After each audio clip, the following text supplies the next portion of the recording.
How's it going, guys? Just got a new to me. It's not completely brand new. The guy, actually, a buddy of mine who had it before me, he put about 150 rounds through it. So as far as the Glock goes, it's brand new. It was a smoking deal that I couldn't pass up. But if you guys are familiar with Glocks, you will notice that this one is a little larger than a standard 17. And that is because this is a Glock 17L. This is basically their competition pistol, which they've actually, I think the reason they stopped making them, this is Gen 3, correct me if I'm wrong, but I do not believe there are any Gen 4 17Ls. And I think the reasoning behind that is, oh, first off, safety check, it is empty. Already checked everything, so for all you safety Nazis, it is good to go. But anyway, back to point. I think they stopped making the 17L just because USPSA, IPSC, IDPA, all your competition and tactical practical basically said it was too long, too accurate, I guess. So I'm pretty sure that's why they've all moved to 34 and 35 for shooting comp. But it's a really sweet gun. I've been on the hunt for one for about 2.5 years and just could never find one at a price that I was willing to pay.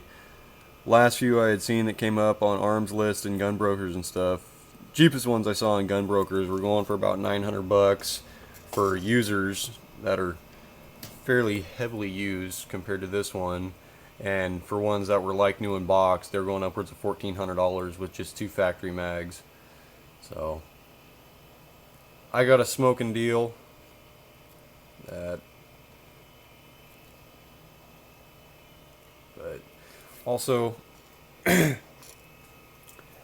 came with 3 factory 30 rounders or 31 rounders with the base plate, so you can stuff 34 rounds into one of these. So I don't know, that's pretty friggin' sweet if you ask me.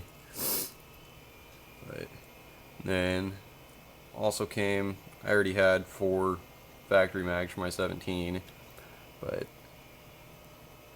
came with 8 factory mags and a pièce de résistance. Let's see if pick this up. There we go. Some better lighting on the trigger. Remember, gun has been safety checked. But this is a Glockworks drop-in, and it's a creepy trigger. I tell you. I mean, if you're carrying this thing, you farted wrong. It's more than likely gonna go off. But for a comp gun, that's what you want. See if I can do this one-handed. Not wearing my belt, so I can't really.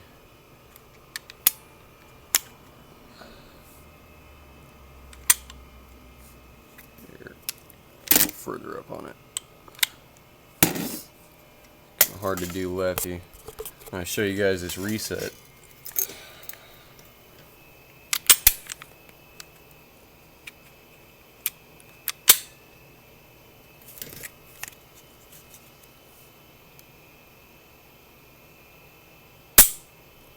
It is so crisp. I mean, my 17 isn't a slouch by any means. I just did the 3.5 pound disconnect, and there's a night and day difference between the two of these handguns.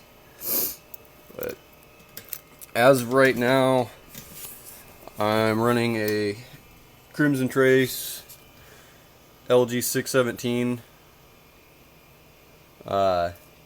It's gonna be going away. I've been keeping this as a bedside handgun, and I seem to have misplaced my TLR. Damn it. So for now, this will have to do. But only other thing I'm going to be doing to this gun, I'm not going to be running any night sights. Personally, I think that kind of defeats the purpose of this handgun. This is by no means a defensive handgun. I'm not going to be concealing it, which I think that's understandable why. I mean, I'm running the Trijicon HDs on my 17, but this is also a carry gun, so I'm able to conceal a full-size frame on me fairly easily without having any problems. But for this guy, I'm thinking I'm going to do either some Dawson Precisions. I like the Dawson Precision steel rear sight. Not a huge fan of fiber optics, never really have been. I prefer an all steel sight. So I'm looking at the Warren 70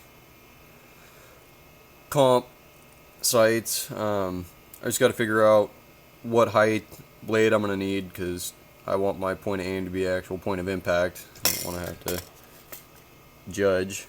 But it's just, I don't know. I'm kind of in awe that I actually found one, like I said, at a price that I was willing to pay, and got all the goodies with it. But I mean, it's hard to argue with the cool factor of this handgun. But I also had a couple guys, a little off topic, get away from the handguns, wondering what, you know, my go-to rifle is. So I figured I would bring that out just to show you guys. Okay. Actually, let me set this down right here. We'll move this.